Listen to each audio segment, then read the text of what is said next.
All right, so let's move on to stock up. All right, so we'll start with the offensive stock ups. I'll get us going, and my stock up is going to be Cooper Cup, and here's why Cooper Cup is my stock up is because I mean, in my heart, Cooper Cup is a triple crown Hall of Fame level receiver, but so it's hard to go up from that. But we were all talking about trading Cooper Cup 2 weeks Yeah. ago. Um, not only was he good, but he seemed to be fairly healthy. He seemed like that's one of the things that has me hopeful for him for the rest of the season is that in the past he's had these injuries that he's missed a couple games with, and it seems to have lingered for like ever. I didn't really notice anything bothering him on Thursday, and I'm so hopeful and excited. And to be honest with you guys, even though I was kind of in tank mode for a bit and trading Cup is like makes sense, I would love nothing more than for Cup to like sunset here with the Rams and end in his career with the Rams. I just Bro, he's such you're an right. amazing story for the Rams fans. I mean, talking about a pick that no one expected turning into a dominant receiver. And I know he's had the health issues and it's tough to deal with and he's getting overpaid. I would love a restructure in the offseason to a more manageable contract. Exactly. And then Exactly. I would love to Restructure. see him here for the next 3 years, 4 years until he retires. And because he's always going to be a useful player. He's always going to be like, you see what he means to Puka Nakua as like a mentor.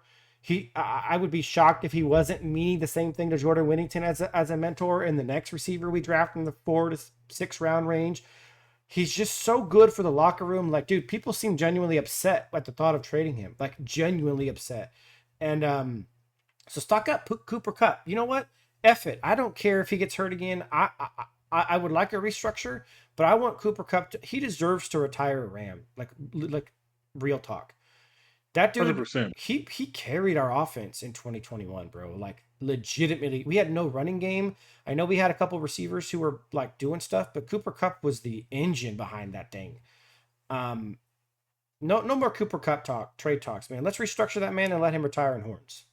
Yeah. And bro, I got an off-topic question real quick, Sure. guys. Not to cut you off, Will. Off-topic question, super quick. Was Aaron Donald? I don't know about the old days, but was Aaron Donald the only player to get drafted as a Ram and retire a Ram? You mean like superstar or just player in general? Player in general, He like can't. He that. There's no chance he's the only guy to do that. You I mean guess like you Okay. mean in like I recent mean, of memory. course, if it's like 1, 2 year Yeah. guys or something, I mean, like, well, that's a good point. Then a star Rams player that we drafted and then retired as a Ram too. I I mean, can't think did of a guy off the top of my did head. Isaac Bruce change No, teams? I he think he he did. played for the Niners. Will Yeah, he did. Yeah. I know Torrey Hall wasn't originally a Ram Uh, either. So. no. Torrey was a Ram, right? He was drafted, He got drafted. but Okay. he Yeah, didn't. He didn't Torrey finish a Holt. Ram. Torrey Holt left. Yeah, Torrey Holt left. yeah, They 2020. both they both left. Marshall was originally a Colt. Kurt obviously played on other teams, like Did legit. Orlando go Oh, you know somewhere? what? Or I think Or that's worth looking Did up. Orlando Orlando might have Pace? played. I don't know if Orlando Pace did he retire a Ram? I'm gonna look it up right now I because don't that's know. worth knowing. To be honest, I think he did retire a Ram. No, he played for Chicago his last season. Only 1 year, so Oh, close. actually, I remember that. I remember that. I do now. remember that because he was actually I think he was hurt Yeah. most of the year. If I'm not mistaken. Although I was just Yeah. looking at it. Well, But people in the comments correct us if you can, but it might just be Aaron Donald to be honest. Yeah, it might be. and don't be It might bringing up like obscure players that weren't stars. Okay, don't be like Adam Archuleta. Even though I know he didn't finish it, like we're talking about like legit Pro Bowl, all pro quality players. Steven Jackson played elsewhere at the end of his career. He played for New England. Yeah. I don't think I think you're on with that, which makes it even more special for me. Aaron Donald and Cooper Cup both deserve to retire on horns and to be in the Rams LA Rams Hall of Fame someday. To be like they just do. Yeah. Yeah.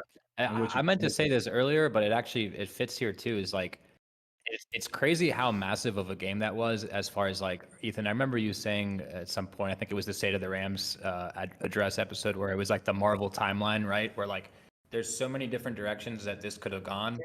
And if we lose that game against the Vikings, it's like everyone's saying, "Oh, we're going to trade Cup and we're going to trade this person," and like even Stafford, and like all of that changed with this. This win was like one of the biggest regular season wins I can remember, as far as like how much it shifts just everything, as like not just the trajectory of the season, but the players moving or not moving, and like man, like it can't even be overstated, like how big of a win how impactful of a win that was. I feel like. 100%. And not only that wasn't only a fan thing too, because I want to rewind to Yeah, before Thursday. By the way, the teams were Puka calling. Nakua, Puka Nakua was almost in tears talking about Cooper Yeah, Cup. Mm-hmm. And if he was positive Cooper, there was no chance Cooper got traded, dude would have been like, yeah, I'm not worried about it. Cooper yeah. Cup was almost in tears talking about it. He said, I'm gonna go play wherever my feet take me. His answer was very Bro, he ominous. seems unhappy and a bit Yeah, he wasn't sad. like, "Oh, I'm not I going don't want to anywhere." He was say like, I don't want to say unhappy as in angry. He seemed unhappy as in he seemed pretty sad about it. That question. yeah, McVay didn't didn't say anything positively. Remember what happened after the game? All the players, McVay's like, yeah, Cooper Cup's not going nowhere. Like there was a right, definitive right. shift in everyone about the Cooper Cup situation after that game. So you are like dead on there. Yeah, no, the feeling is we are so back, baby. Mm-hmm. That's the feeling after the game. It's crazy how similar it is to last year, man. It feels It's exact. Anyway, true. we're doing. I like I said, I still think we have some holes, but like we also Oh yeah, have trade capital. We also have the ability to fill those holes. Like I think we should be making moves because the division is well within reach, and then you get to the playoffs with like, let's be honest, we're a championship level talent. We have championship level coaches. We have championship level players like Matthew Stafford and Cooper Cup. Like, dude, let's do this thing. yeah. No, we should be buyers at the deadline, man. Grab a 100%. linebacker, like I yeah. flipped on that quick. It only took a week, not even a week, 4 days. That's it's. Hey, when facts change, we change our opinions. Bro, Yeah. Like that's we're bro, back, baby. We're freaking that back. just show that just shows how much you love the team, man. Any glimmer of light that you can grasp onto, we gonna grab it, bro. That's But just the it's real now. Like this isn't copium anymore. This is like okay, we're back. yeah.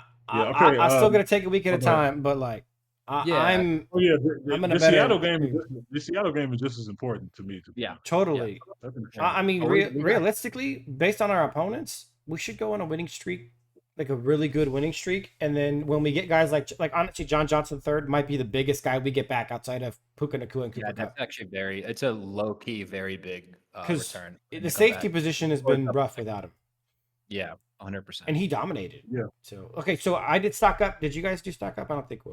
Okay. No, we I'll got go. pretty I'll go. sidetracked. Yeah, we did. I'll go real fast. That was a good. That was a great. Yeah, no, I'll I'm go I'm, real I'm here for it. My stock up is obviously Puka. I don't even have to talk about that long. It's Puka Okay. Nakua. Yeah. He had 7 catches, 106 yards, coming back off of IR in the game that nobody thought he was going to play until the day of. So Yeah. him to just come out there and do that was just super impressive. And if you got money, and if you took some money out just because he got hurt and put an IR, I would say put your house on it. That Puka Nakua is going to just get better and better and better every week. I don't. Yeah. I don't want to bring race into this, but I have a thing for Polynesian players, bro. I love Polynesian players so much. And so Bro, when Puka comes back tough like that, I'm not surprised. He reminds me of like an offensive version of Troy Polamalu because they get Swiss Army knife. He can kind of do a little bit of yeah, everything, and he dominates. Like even in end arounds, he does well. But like he blocks well, he runs well, he does good after the catch. He gets open well. Like bro, his contested catches are well. Like if he was Madden, I'd be bumping him up every week in all the categories because he's just. I mean, that's a good comparison. He is a Troy Polamalu type player of the yeah. offense. And I don't want to keep switching the conversations before Will goes, but one thing this year, for some reason, I've been watching a lot of college football, and like I used to back when I was younger, I used to be an avid fan, but I've been watching a lot, and I've been watching a lot of BYU, and BYU was really, really good this year, and that's where that's where Puka Nakua went to school, and their head coach, I think he's a Polynesian guy, and you can see the toughness in him too, just as a coach. So I can already tell that the way Yeah. he built Puka into Huh. just a tough kid, man. I guess they're built different over there. Yeah. My stock up, I'll just keep it simple. I'll keep it short. It's Matthew Stafford. I think we already talked about it a lot, so I don't really feel like I need to say much more other than all three of us were kind of like, man, what's going on with this Sure. guy? Gets his 2 weapons back, looks really good.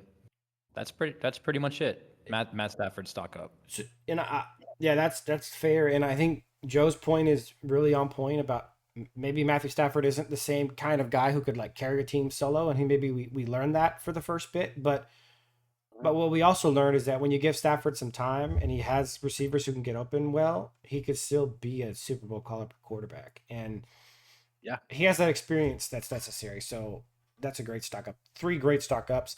And there was a lot of options on offense because the whole offense played pretty well. Yeah.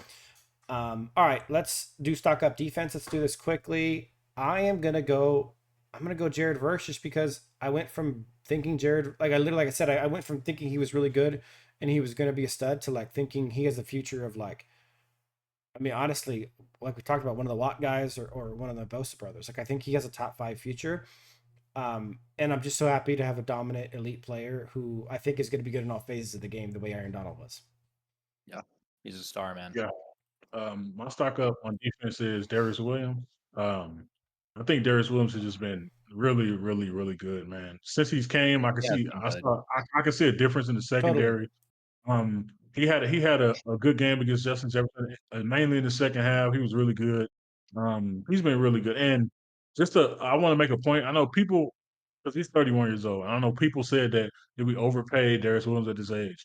And I want to keep, and I said this in the chat a while ago, and I want to keep reiterating this whenever it comes up. He came in the league at 25 years old. Sure. And since he's been in the league, starting, he's only started six. This is his sixth season started.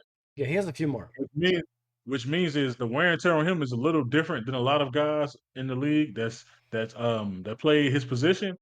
So he might have a little bit more juice left than the usual 31-year-olds. And to me, he's shown that. Last year in Jacksonville, he had an underrated, really good year. And this Yep. year he's starting off pretty well. So Darius And Williams my and there's, because I'm the stat guy, there is validity to that they've proven statistically that age is less of a consensus idea of decline or predictor of decline as snap counts is. Right. Which makes So complete sense. Yeah. which makes total sense, and I think that's pretty true amongst basically every positional group except for quarterbacks, who tend to develop into being stars much later than other positions, and for much longer than other positions because of the nature of the position. It's so much more Yeah. cerebral rather than physical. Will stock up? Yeah, mine is Chris Shula, and you guys know, like stock up. It doesn't mean I think you're good now. It's we take inventory of, we track what we're feeling about these guys. I think we were all low on Chris Shula, lower on him at least in the last couple games, and I'm coming back around on him.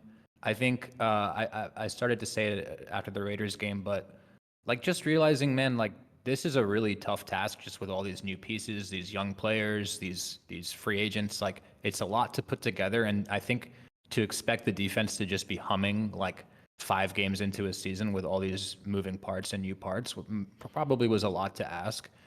And it's starting to trend the right direction. So I'm not sitting here being like, oh, like I think Chris Shula is a good hire all of a sudden, but it's definitely like trending back in the right direction to where I'm open to this guy. Maybe this guy is actually a good DC. It's like at least a possibility for me now. Yeah. And yeah, I mean, I need to see more. I'm not all the way there yet, Sure. but the stock is higher. Well, obviously, we're seeing visual evidence in the film, as well as evidence in the statistics that he's good at knowing when and where to blitz. Mhm. For example, and obviously the D line is doing really good. Obviously, like we have a top tier D line. There's a lot of things going well. There's still some stuff like we saw Michael Hoyt 20, 30 yards downfield in coverage, which is obviously a huge Yeah. disaster. There's still some miscommunicational issues to work out in the secondary, but like I'm actually seeing an improvement from him in a play calling standpoint, in a decision making standpoint. I think a big aspect of that also is, and actually I wanted to do another stock up. I know we already done it, but Omar Spates deserves a stock up because he went from a guy who I was excited to see get some playing time because I thought he would do well to a guy now that I'm certain can do well with some playing time. So I'm yeah, there's just a lot to be excited about on this team right now. Let's go ahead Yeah. and transition into stock downs. Um, Offense is going to be pretty hard to do a stock down on because really everyone who played did pretty well. I know that Will, you had one, so why don't you lead us off? Sure. I mean, mine is Blake Corum, and I don't want to. Maybe it sounds like I'm being like a little bit back and forth on this guy, but it's not that I'm back and forth on the guy. Actually, it's that I'm back and forth on his role on this His team. situation, yeah.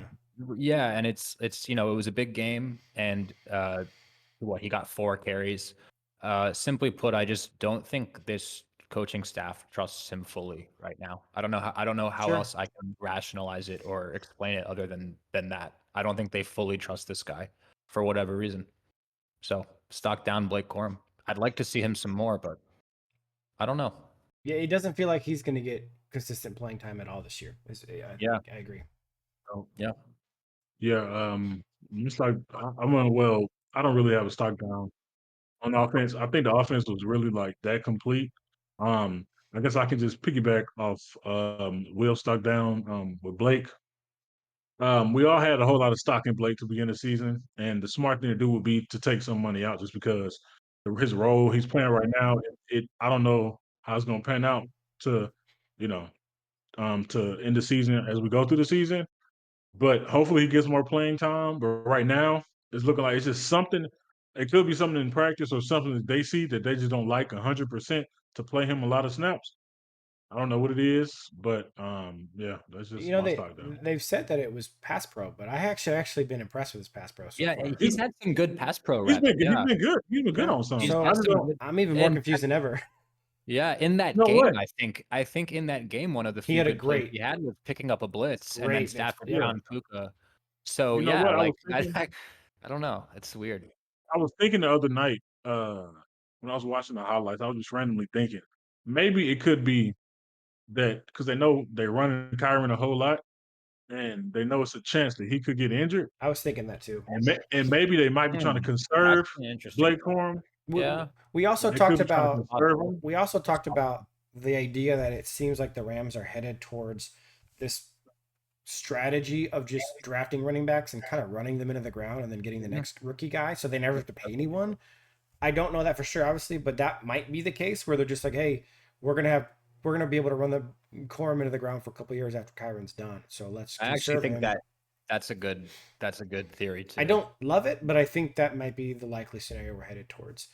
I kind of do like that strategy. It's It's not ruthless, bad. but it makes a lot of sense actually. Just run Um, them into the ground and move on to the next cheap it guy. is I mean, ruthless, but it does make yeah, sense. Also, yeah. So, smart. all right, my stock down. I remember now is going to be Colby Parkinson, and man, I just don't know what the heck's going on with this guy. Somebody said I don't remember who it was. I think it was my buddy texting me, and he said Colby Parkinson just looks like he's afraid of contact after he catches balls. Yeah, we were His talking about that the other episode. Yeah, he bro, his running watching him after the catch is painful for because someone that big. there's been so many times where he's caught the ball. I was like, okay, that's a first down, only to see him get wrapped and tackled so easily, and not even like try to like fight for yards. It's weird. Yeah, I think his blocking has been fairly mediocre as well. Like, I would rather have Puka Nakua, Cooper Cup, or Jordan Whittington blocking over him.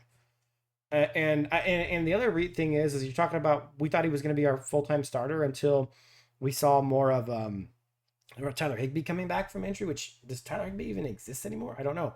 But I wanted to show this because I think we're talking about stock down and not just being about performance, but also being about um, like what's happening with the situation of the player. So he got 88. This is a snap percentage 88, 81, 100, 87, 79. And then we've seen a dip in the last 2 weeks to like that's darn near 50% of the snaps that he's getting. And so I'm definitely feeling a little bit concerned about that. And to yeah, be honest, like to be totally honest, I kind of haven't disliked what I'm seeing from the other tight ends, mainly Davis Allen, who I think had a couple catches last game, if I'm not mistaken. Right? He Hunter Long had a nice Hunter no, on a yeah, rollout. I'm thinking of Hunter Long, Hunter Long, who Yeah, had that nice catch. And I've actually liked the blocking about as equal of both of those guys as I have Colby. So yeah, I thought he would be like an average starting tight end, and I don't think he really is being that at all. yep. Probably not. I mean, I know a lot of people. Um, they've been on Jake Ellenbogen about his take of going to get Njoku from the Cleveland Browns, and I don't I know would if that's love the that. move. I would love that. That's a great pickup. I don't know if that's the move I would do. I'll probably focus on defense, but if we Correct. did get him, that'd be a great pickup. But my only thing is the only thing I've been having a problem with is why not get tight ends and see if you can find the best one? It's not like these guys are Sure. getting paid George Kittle money. You can get off of them. Yeah, yeah. So especially Davis Allen and Hunter Long, you could just really just cut them. So why not just see if you can go find a tight end that fits perfectly? Because we've never had I don't think we've ever had a tight end that we can say, okay, he's a top 10 tight end Yeah, in football. Maybe never. Tyler Literally Higbee, never. maybe Not in that my lifetime. 2018 season, maybe. But when Yeah. have we had tight ends to where we can say, okay, that's a top 10 tight end? Yeah. And I really want that just because you add that to Puka, Cup, and Whittington, you get into the territory where year by year you're gonna have a number one offense over and over and over again. Yeah. We've never got to see what that looks like in a McVay offense, Sure. like a real tight end, like when he had like Yeah, Jordan Reed in Washington. I'd love to see yeah, that. It's not that I'm against the David Njoku trade. I would just much rather fix holes in the defense. I think they're much bigger holes. yeah, of course. It's like if we're totally healthy, our passing offense is probably going to be top 10, whereas our run defense is bottom 3 right now. So like I would especially you talk about the Browns. They've got a guy in Jock who unfortunately looks like he might be injured for the whole season. I haven't seen an update on that, but he's like an All Pro level inside linebacker, and then they've got Dalvin Tomlinson, who's like a great block eating nose tackle, which we desperately need. So like help up the middle. So tight end is just not on my priority list right now when we have huge holes that could fix major leaking issues for us on Yeah, defense. yeah, I Um, agree.